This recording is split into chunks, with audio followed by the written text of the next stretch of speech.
भारत माता की, भारत माता की। मंच पर विराजमान बिहार के हमारे वरिष्ठ साथी श्रीमान सुशील कुमार मोदी जी, बिहार विधान परिषद के सदस्य भाई सत्येंद्र कुशवाहा जी, हम पार्टी के अध्यक्ष तारापुर से उम्मीदवार श्रीमान शकुनी चौधरी जी, सांसद श्री गजेंद्र सिंह, श्री पाटिल, पूर्व सांसद श्रीमान सूरजभान सिंह, राष्ट्रीय लोक समता पार्टी के महासचिव श्रीमान शिवराज सिंह जी, मुंगेर लोकसभा के सांसद श्रीमती वीणा देवी, भाजपा जिला अध्यक्ष श्री कुमार प्रणय,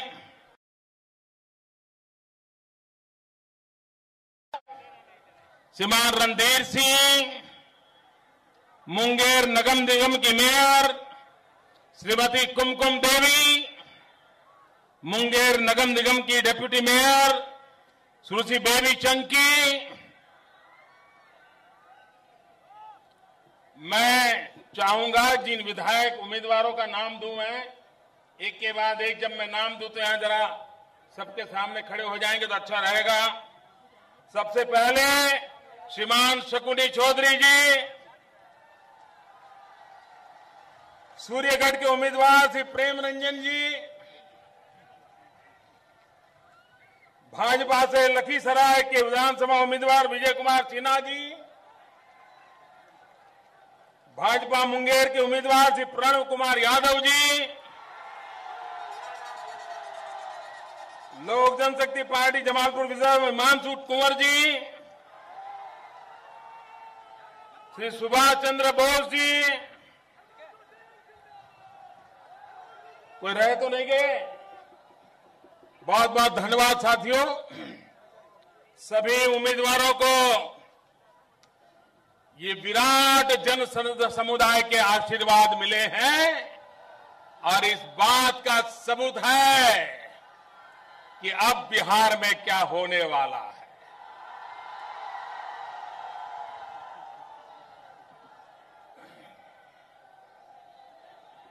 मैं एक सच बता दूं आप लोगों को, बता दूं, मैं गुजरात में कई वर्षों तक मुख्यमंत्री रहा। गुजरात में लंबे अरसे तक लोगों ने भाजपा को सरकार बनाने का अवसर दिया, लेकिन कभी सुबह 10-11 बजे ऐसी रैली करनी हो तो हम नहीं कर पाते थे। हम शाम के समय का इंतजार करते थे। मैं हैरान हूं, आप लोग सोते हो कि नहीं सोते हो? ये दृश्य, ये अपने आप में इस बात का सबूत है कि हवा का रुख किस तरफ चल रहा है।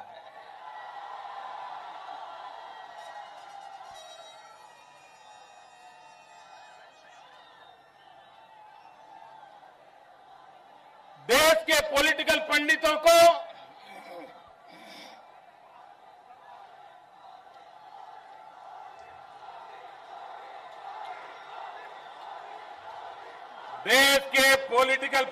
को इस बार अपने सारे राजनीतिक समीक्षा के आधार बदलने के लिए बिहार ने मजबूर कर दिया है।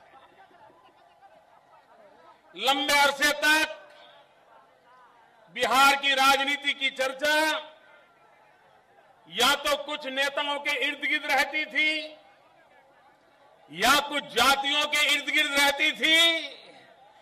पहली बार बिहार का चुनाव युवाओं के जोश के आसपास केंद्रित हुआ है। पहली बार चुनाव विकास के विचार पर केंद्रित हुआ है। मैं समझता हूं हिंदुस्तान के सभी राजनीतिक पंडितों को इस बात को मोहर लगाने के दिन अब आ चुके हैं। भाइयों बहनों, आज 8 अक्टूबर है। मुझे मुंगेर की उस धरती पर आने का सौभाग्य मिला है जहां योग को आधुनिक रूप दिया गया। पूरे विश्व को मुंगेर ने आकर्षित किया और यही मुंगेर जैसी योग पीठें हैं देश में जिन्होंने दुनिया के 190 से ज्यादा देशों को योग मनाने के लिए प्रेरित किया।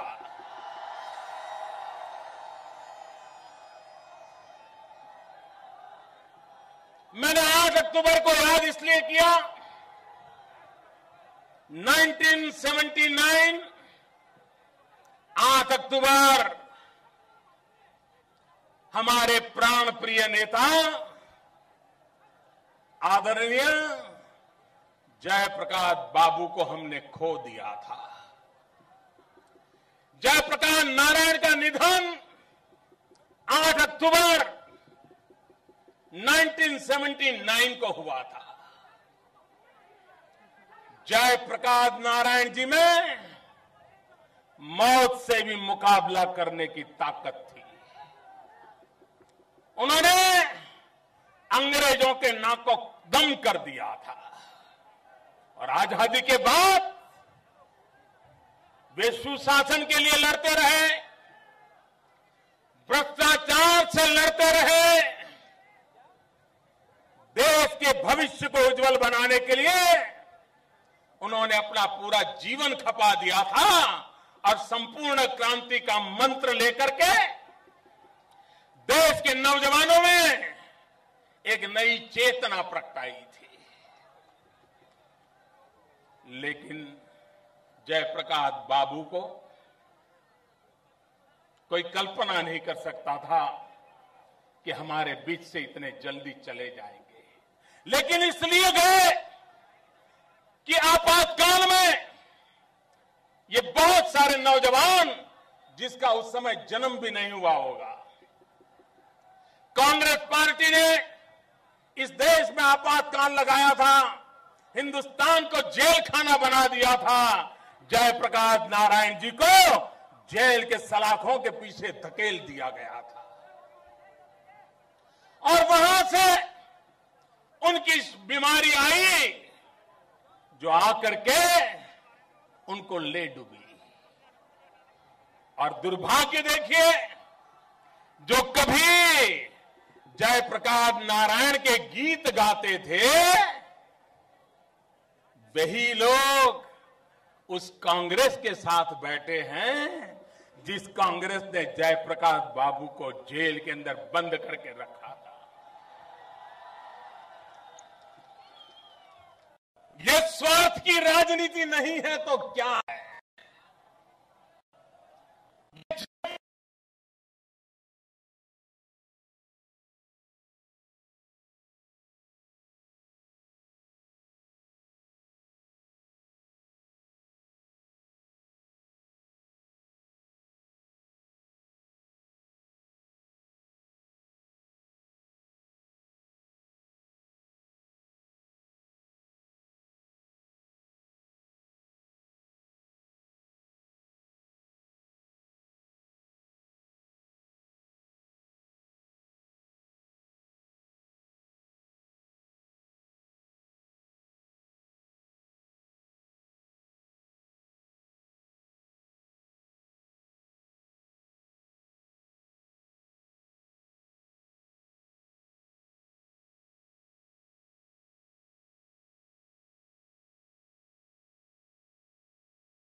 पुराना मुंगेर जिला था, अब तो उसके हिस्से हो गए।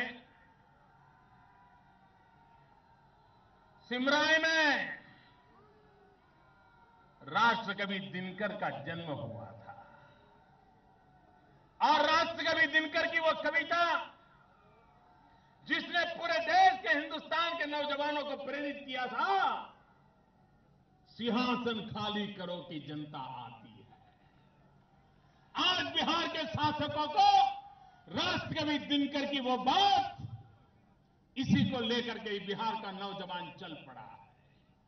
और इसलिए मेरे भाइयों बहनों, इस बार इस चुनाव में हमें बिहार के भाग्य को बदलने के लिए संकल्प करना है। भाइयों बहनों, मेरा जन्म गुजरात की धरती पर हुआ। ये वो धरती है जहां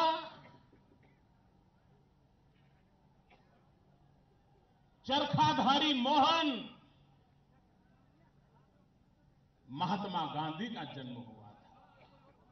ये वो धरती है जहां चक्रधारी कृष्ण ने द्वारकाधीश बनाया था।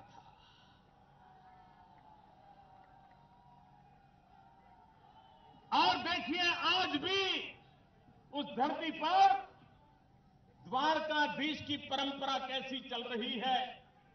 श्री कृष्ण की संस्कारों की छाया उस धरती को कितनी प्रेरणा देती है। और उसी तो कारण है कि वहां हमारे यहां जो यदुवंशी लोग हैं, जिन्होंने देश को श्वेत क्रांति दी, और आज दूध के क्षेत्र में अमूल जैसी कितनी डेयरियां गुजरात की प्रसिद्ध है। भारत की श्वेत क्रांति का केंद्र बिंदु गुजरात बन गया था। श्री कृष्ण की परंपरा को उन्होंने निभाया, गौपालन करके निभाया था। भाइयों बहनों, लेकिन यहां एक नेता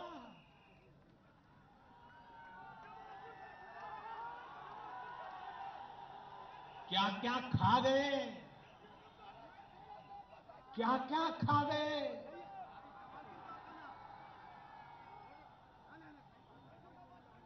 और उन्होंने जिस प्रकार से यदुवंश को अपमानित किया, लालू जी,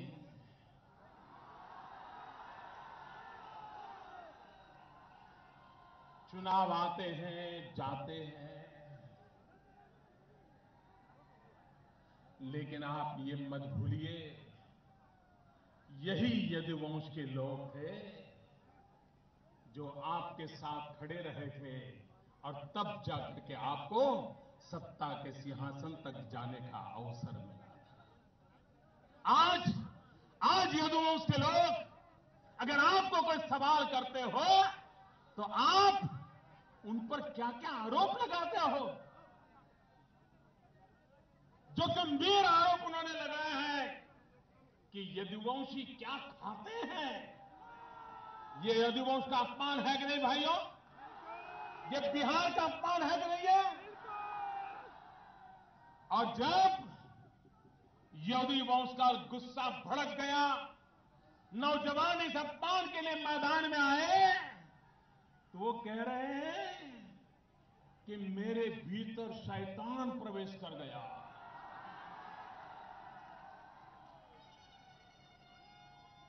उनके भीतर शैतान प्रवेश कर गया। मेरे बिहार के भाइयों बहनों, मेरे मन में एक सवाल उठता है, ये शैतान को यही एड्रेस कहां से मिल पाया, ये मुझे समझ नहीं आया। ये मेरे मन में सवाल है। उसको हिंदुस्तान में, दुनिया में शैतान को कोई ठिकाना नहीं मिला, यही ठिकाना मिला।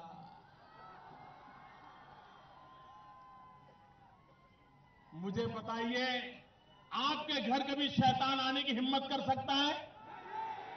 आपके गांव में शैतान आने की हिम्मत कर सकता है?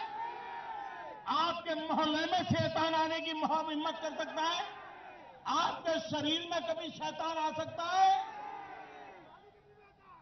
लेकिन उनके यहां गया और उन्होंने, जैसे रिश्तेदार आता है और हम पहचान लेते हैं, उन्होंने शैतान को पहचान भी लिया। क्या कमाल है जी। अब मुझे बताइए भाई, जहां शैतान रहने की हिम्मत करता है, जहां शैतान को रहने के लिए अच्छी खातिरदारी मिलती है, ऐसे लोगों के लिए बिहार में कोई जगह हो सकती है क्या? ऐसे लोगों के लिए बिहार में कोई जगह हो सकती है क्या? और इसलिए मेरे बिहार के भाइयों बहनों, जिसने शैतान का पता ढूंढ लिया, शैतान ने जिसका पता ढूंढ लिया है, उस पते पर कभी हम देखेंगे भी नहीं मेरे भाइयों बहनों, देखेंगे। और इसलिए अब तो बिहार का काम है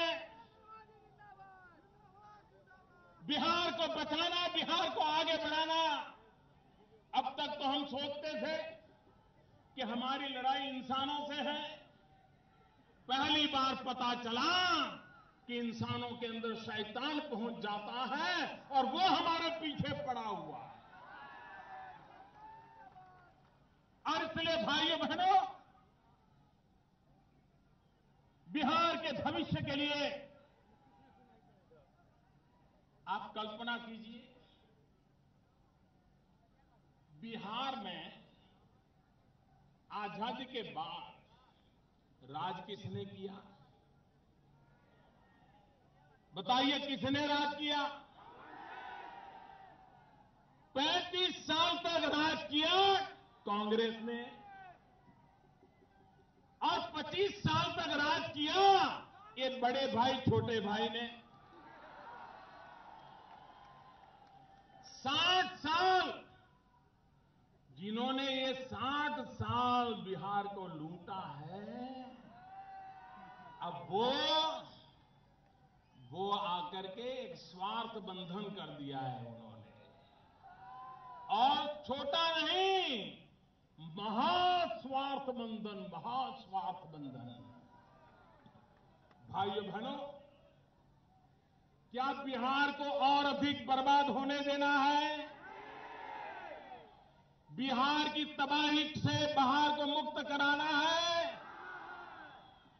तो 60 साल तक जिन्होंने बिहार के भविष्य को रौंद डाला है, क्या ऐसे महास्वार्थ बंधन को अब बिहार में जगह देनी चाहिए?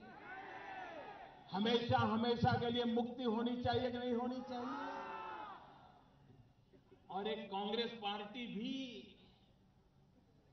जब सामने से उसकी आने की ताकत खत्म हो गई है, तो पिछले दरवाजे से आते हैं। इनकी ताकत नहीं है। आज कांग्रेस के नेता अपने किसी नेता का गुणगान गाने की ताकत खो चुके हैं भाइयों, ताकत खो चुके हैं। ये कांग्रेस का बुरा हाल कभी देश ने देखा नहीं था, और उसका कारण हिंदुस्तान के किसी भी कोने में, छोटा राजनेता हो, बड़ा राजनेता हो, किसी भी पक्ष में क्यों न हो,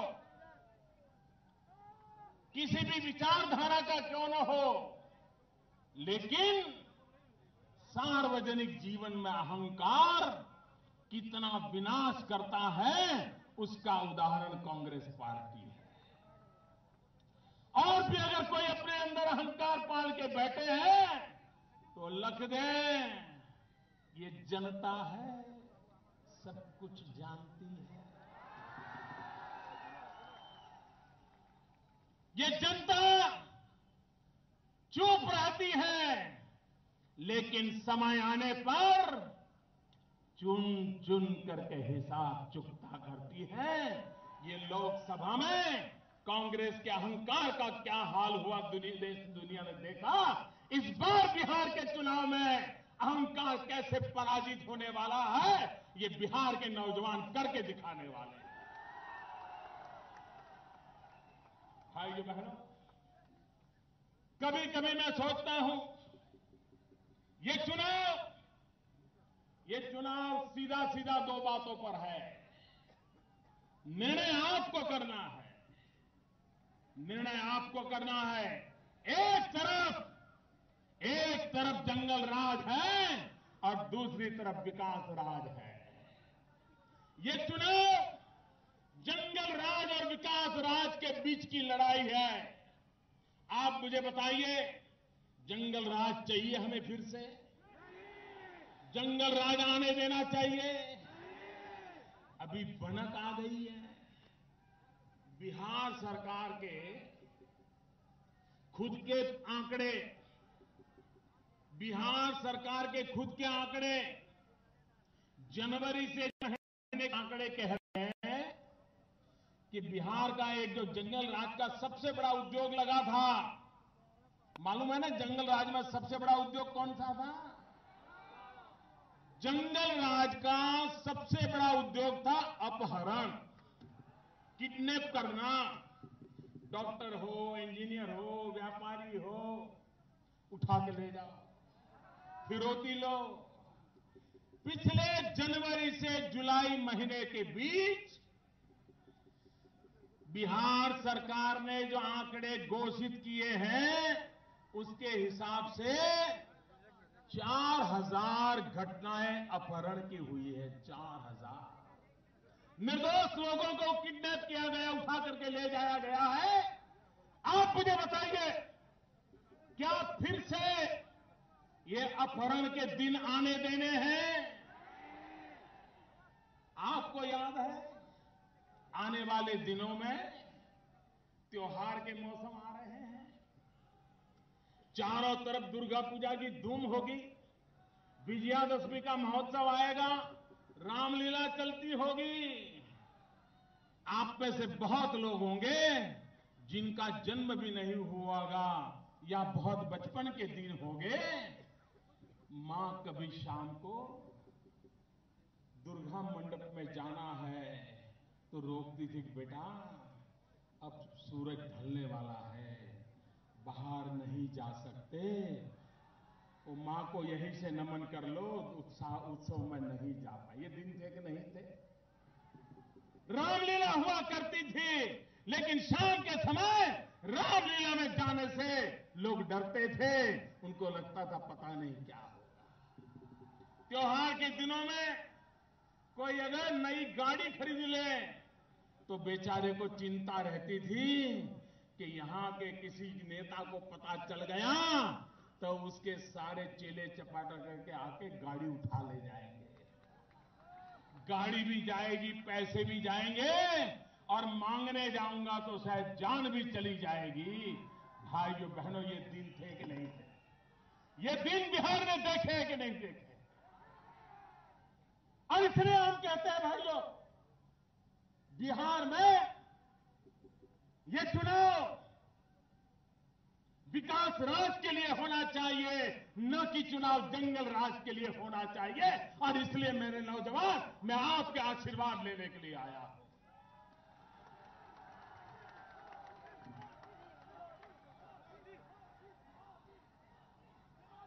भाइयों बहनों,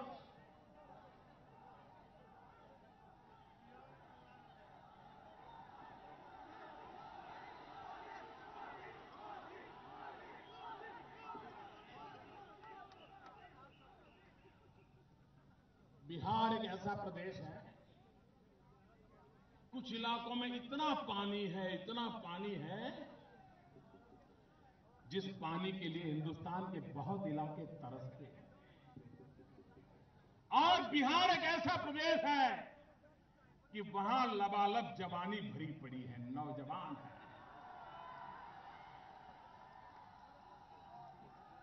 यहां किसी को कुछ भी ना आए, मानो कि सिर्फ बिहार में यहां का पानी और यहां की जवानी पर अगर ध्यान केंद्रित कर दिया जाए, बिहार का जीवन बदल जाए। यहां ऐसी सरकारें आई हैं जहां बिहार का पानी भी बर्बाद हुआ, बिहार की जवानी भी पलायन कर गई। मुझे बिहार का पानी भी और बिहार की जवानी, इन दोनों पर मेरा भरोसा है। और वो न सिर्फ बिहार बदलेंगे, वो पूरे हिंदुस्तान को बदलेंगे। ये विश्वास लेकर के मैं बिहार के पास आया।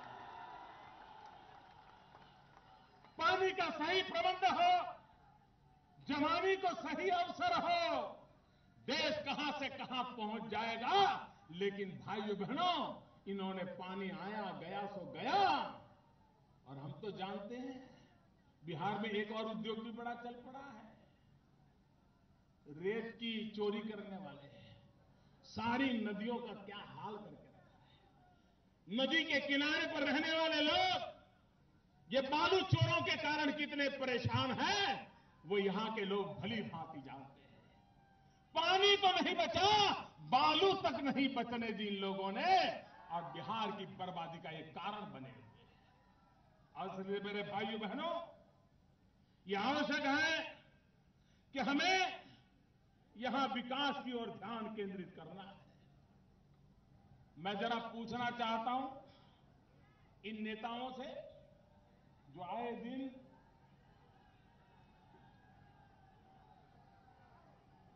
मोदी मोदी मोदी मोदी माला जपते रहते हैं।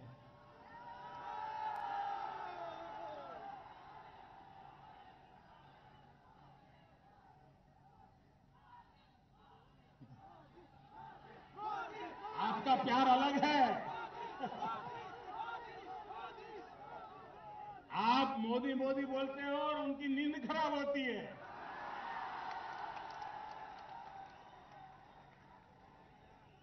भाइयों बहनों, बिहार में ये दोनों महाशय रेल मंत्री थे कि नहीं थे?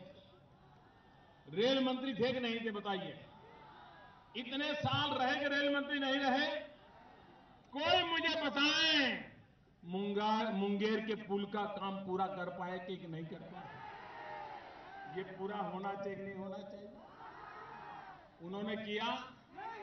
वो तो बिहार के थे, रेल मंत्री थे, दोनों रहे हैं। लेकिन आपके मुंगेर का पुल नहीं बना, पटना का रेल पुल लटक के पड़ा हुआ है। मेरे भाइयों बहनों, ये इनके इरादे हैं। और इसलिए मैं कहने आया हूं, हमें विकास की गाड़ी को तेज चलाना है। विकास की गाड़ी को तेज चलाना है। मैं आज एक और बात बताना चाहता हूं। 11वीं पंचवर्षीय योजना, 12वीं पंचवर्षीय योजना क्या हुआ?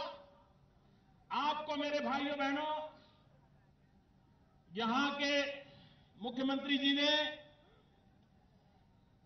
24 घंटे बिजली देने का वादा किया था। 2010 के चुनाव में आपको बिजली देने का वादा किया था। जरा पूरी ताकत से बोलो ताकि उनकी नींद खबर हो जाए। बिजली देने का वादा किया था। अगर बिजली नहीं दूंगा तो 15 में नहीं आऊंगा, ये कहा था। अगर बिजली नहीं दूंगा तो वोट नहीं मांगूंगा, ये कहा था। उन्होंने वचन का पालन किया। आपके साथ धोखा किया कि नहीं किया? अरे बिजली तो छोड़ो, इन्होंने कैसी सरकार चलाई है मैं बता रहा हूं।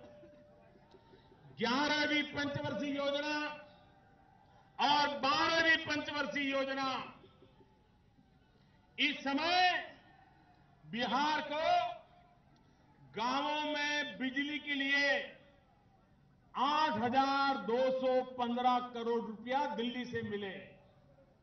8,000 करोड़ रुपया। लेकिन ये बिहार में ऐसे लोग सरकार चला रहे हैं कि 8,000 करोड़ में से सिर्फ 1,300 करोड़ का खर्च कर पाए। खर्च करने की भी ताकत नहीं है, खर्च करने की भी ताकत नहीं। न ताकत है, न इरादा है। और जब तक उनका बंटवारा तय नहीं होता, बात आगे चलती नहीं है। और इसलिए काम रुके पड़े हैं। मैंने सपना देखा है मेरे भाइयों बहनों, 2022 जब आजादी के 75 साल होंगे, मैं हिंदुस्तान के हर गांव में 24 घंटे बिजली पहुंचाना चाहता हूं। मैं जहां जाता हूं बिजली की बात को आगे बढ़ा रहा हूं।